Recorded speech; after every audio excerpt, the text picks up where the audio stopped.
السلام علیکم ورحمت الله وبرکاتو. قدرمند اصل کې تاسو کې به د شعور عقل دا کله روزي دغه پښتنو کې که صرف واحد د عقل لوی کنه نور مونږ د دنیا یو تو کاتم نشي ویلی. زه ګوره د دوی درې مریضې نه زه قسم تاسو کسو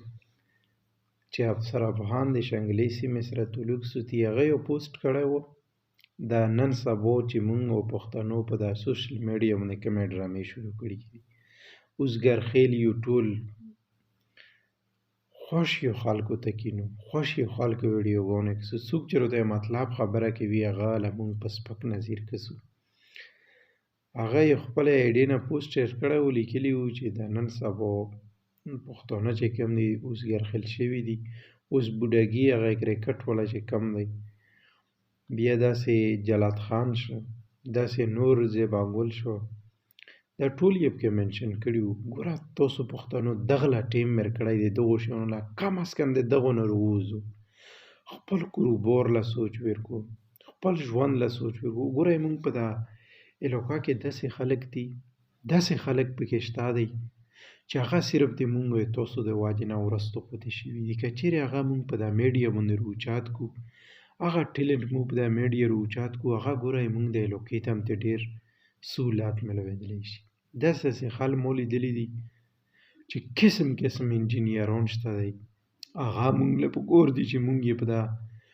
ټرینډینګ باندې وچلوو چې یو مشهور شي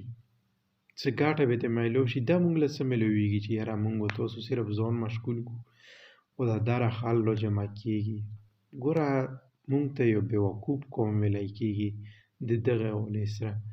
او بیا ګوره تاسو هر سړی بیا د هغه سره دا نه کوو چې مدد ویسه وکړو امداد ویسه وکړو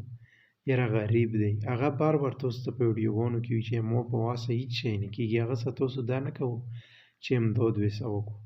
خو هر سړی د خپل پیج مخکې کولو دپاره د یوټیوب چینل مخکې کولو دپاره بس لګیا یو او بس هغه سره ویډیوګانې جوړوو دغه پسې دا وویل هغه پسې وویل د دغو خبرو نه راووځو د دغه سوچ نه به تاسو کله راووځو د دغه سوچ نه راووځو تاسو بیا په خپله سوچ وکړو چې ډېر مخکې به لاړ شو. ګوره هغه شی تاسو میډیا له راولو چې هغه علاقې له هغه کس له څه فایده ورکوي دغه له به یې دغه څه فایده میلاو شي. نو مهرباني وکړو چې په داسې خبرو باندې